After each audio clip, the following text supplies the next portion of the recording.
Okay, so it's 20 past, so I'll get going. I'm going to be talking about summaries in MAXQDA. What are summaries? Okay, so summaries are one of several writing spaces that we have available to us in MAXQDA. The others that you may be aware of include paraphrases, which are about annotating qualitative data with your own analytic notes. And they can then be categorized using codes. So often paraphrasing is an initial analytic task, maybe a pre-coding exercise, and often people use paraphrases to inform the development of codes in an inductive process. Then we also have comments. Comments are similar to paraphrases, but they're attached to already coded segments. So they are often used at a slightly later stage in the process than paraphrases, although it is worth knowing that when you categorize paraphrases, they automatically get turned into comments. Memos, as you may be aware, are larger writing spaces. They can be linked to various other components in MAXQDA, including codes, documents, and at particular positions within a document, but they don't have to be, so they can be completely freestanding and not linked to anything else. But we're focusing now on summaries. And in some ways, they're similar to comments in that summaries are linked to coded segments. But the key difference with summaries from comments is that you're abstracting when you're working with comments, in the sense that you're viewing the coded segments in together in a tabular or grid view, and then conceptualizing them together through your writing of summaries. And that's a bit different to how you might do something similar using comments, because you'd be looking at comments more individually. Okay, so in this sense, summaries allow us to work at a more abstract level and are really useful for retrieving coded segments comparatively and thinking about what's going on in that display, which I'll show you. So often we think about using summaries as a means of data reduction, but it's also important to know that we can view, display, and analyze summaries as well. Okay, so for that reason, summaries can be used for many different analytic purposes. Okay, there are various summary functions in MAXQDA. And I'm going to be showing you these. So first of all, we have a summary grid, and that's the place where you summarize the coded segments in a grid display. We can then subsequently create tables of our summaries. So that's abstracting to display the summaries together. And that can be done also with any variables that you have, any factual characteristics about your data or your participants maybe can be displayed in the tables. We also have the Summary Explorer, which allows us to compare summaries by cases or groups. So that can be an alternative way of thinking about our summaries.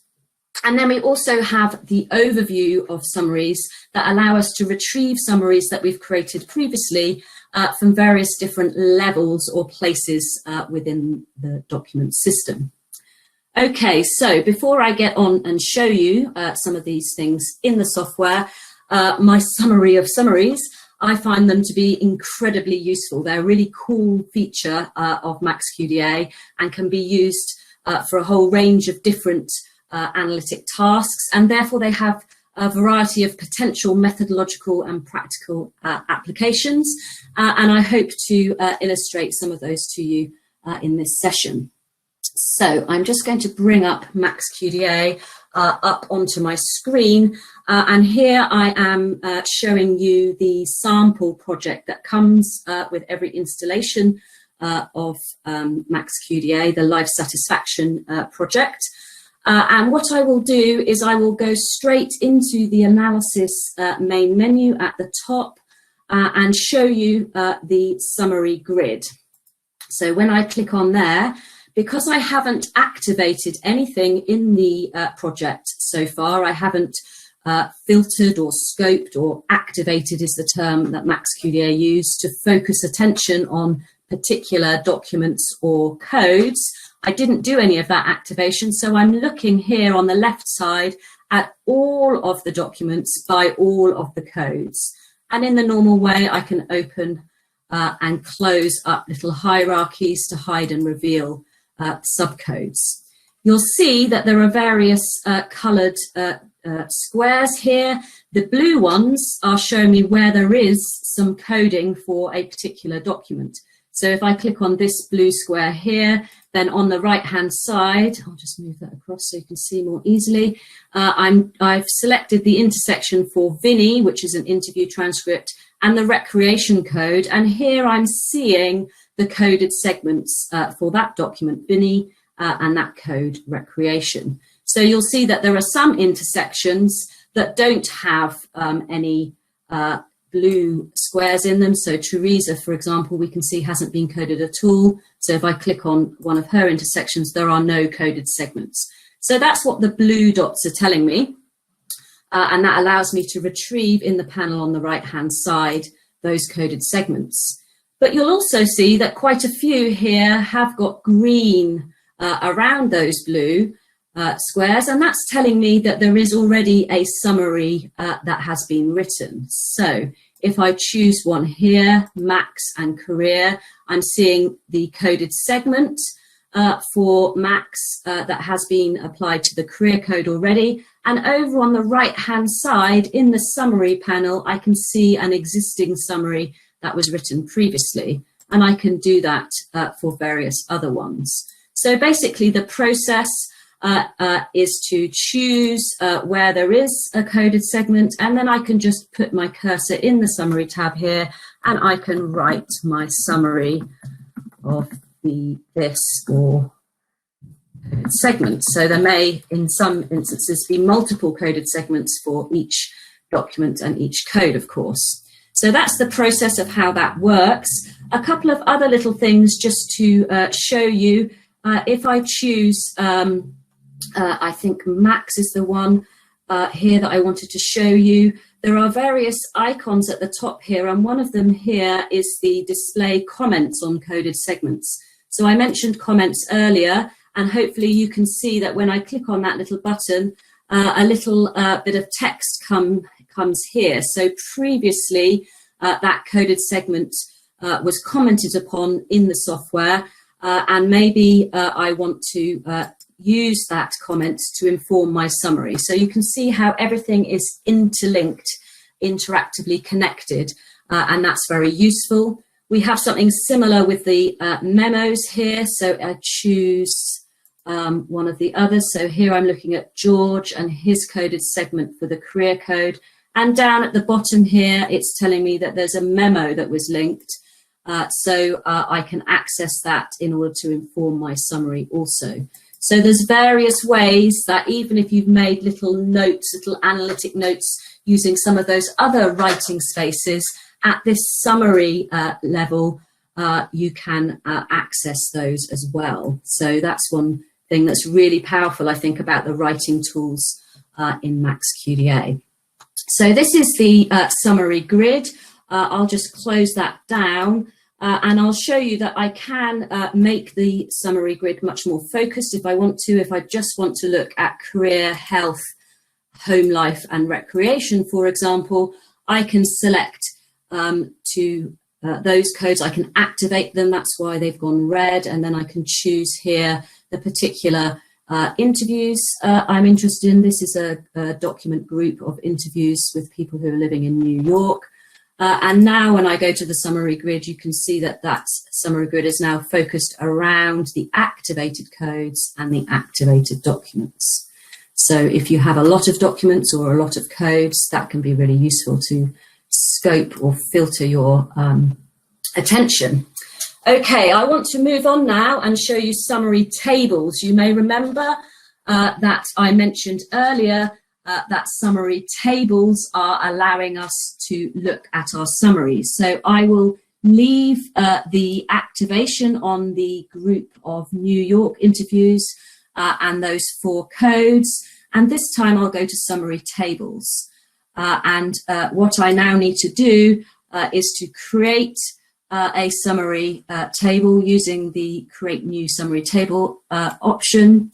And I've got those ones activated so I can see which ones I was interested in and choose those.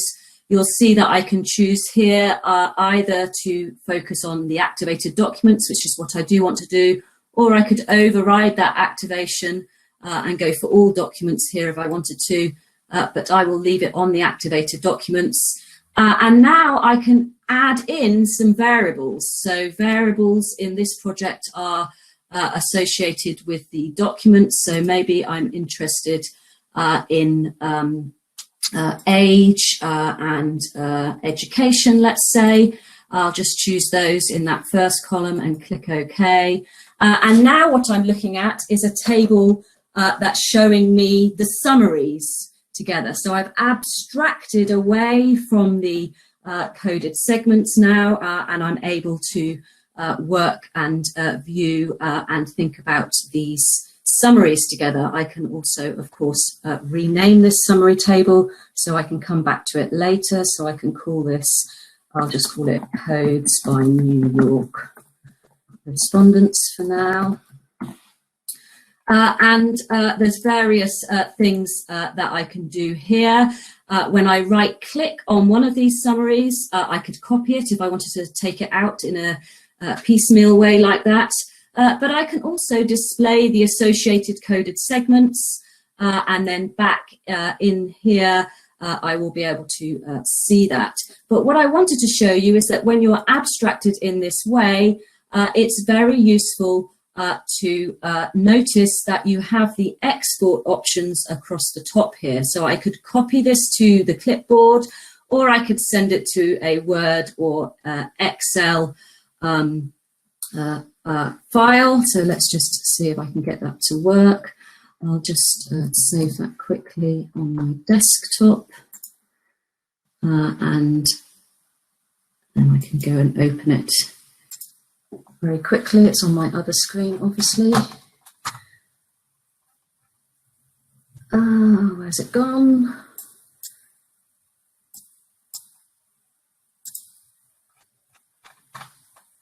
Okay, I can't find it quickly. There it is. And that allows me to get it out into Excel. So this can be a really neat way of thinking about working with your summaries in that grid view and getting the information out. Oops, now I'm on the wrong screen. Okay, so there's various other things that I can do. I can zoom in and out. I can also, these icons are now not working, why not? I can create another one, but why is my new code icon not working? I'm not sure why that's not working now. Okay, so not all of those icons are working properly, so let's just see if I can load it up again. Okay, I can add a new code at that point, so I'll just call this one new code, and then I get a new row, in fact it's a column, isn't it? A column in that table. So there's various things that I can do here. Okay, what else can we do with summaries? So what I've shown you so far is the summary grid and the summary tables. Okay, I can also show you now the Summary Explorer.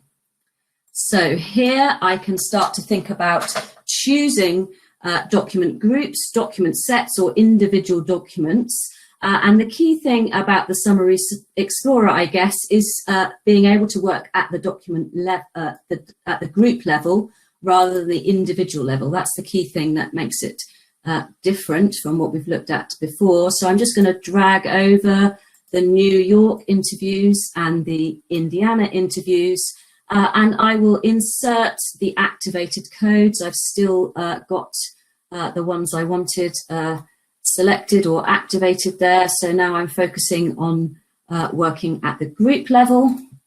So now, rather than having a column for each individual document that I've activated, I'm looking at it at the group level. Okay, so this is a different way of thinking about focusing on the comparison level. I can turn off where it's coming from if I don't want to be reminded about the individual documents in that way. And again, I've got the export options here. So lots of different ways of working at that group level. One thing that I find useful is thinking about sets. So I have created some sets for the interviewees, interview documents based on their self-identification of gender. So what I can do here is also to clear the list. So I'm not looking at where, but I'm looking at these sets. So I'll just drag these 3 in here. And then I can run that again. And now I'm looking not about the document groups where they're located, but looking at an aspect of the variables. I don't know how familiar you are with variables, but just to show you that process, which might be useful, because we're thinking about comparing groups here now. In this project, we have various variables: gender, age, state, relationship status, and education, for example, which have been associated with the individual transcripts. And we can see here who has which of those different variable values associated with the document. So Max, Joanna, George, etc. And to create those sets, so I created sets for gender earlier, what I can do, and this is a very powerful general feature of MAXQDA, is I can activate documents based on those variables. So if I right click and activate by variables, what that allows me to do, let's go for education. So I'll choose education as my condition. And then I can specify that I want to have a look at those who are in high school. And it's telling me down at the bottom of this panel that there are 5 in total. I could activate them, but what I'm actually going to do is to create a new set out of those activated documents. And hopefully in the background, you can see that I've now got a set here of all who went to high school. And then I can change that for another value, and then do it for the 3rd one also. So now I've got 3 sets that contain the documents based on education. So now when I go back and ask for that Summary Explorer, I can bring in those. So I'm able in this way, by creating sets out of variables, to cut across my summaries in all kinds of different ways. And that can be really very useful. Okay, so running out of time slightly, so I'll just finish up by showing you that you can generate the overviews of summaries in at various different levels in your MAXQDA project. I'm just going to reset my activations. So for example, if I right click on a code, I can ask for the summaries that relate to that code, and then that allows me to access them one by one. And you can hopefully see in the background that things are changing. So that's allowing me to integrate, as well as having that tabular view of summaries that I mentioned being really useful in that display. I've also got them accessible in the main software in a very similar way to other aspects. If I collapse up the interview main documents, I can also right click and ask for the summaries at that level, and then it's showing me the summaries for any of the subcodes because I collapsed up the interview main topics before I asked for the summaries. So that's different levels of accessing summaries based on your coding schema, and you can do something similar here at the document group level. I can right click and I've got the overview of summaries there also. And then I can access them there too. So lots of different ways in which and levels at which you can access your summaries. If I just want to look at Max, then I can access just the summaries that we've written about Max also.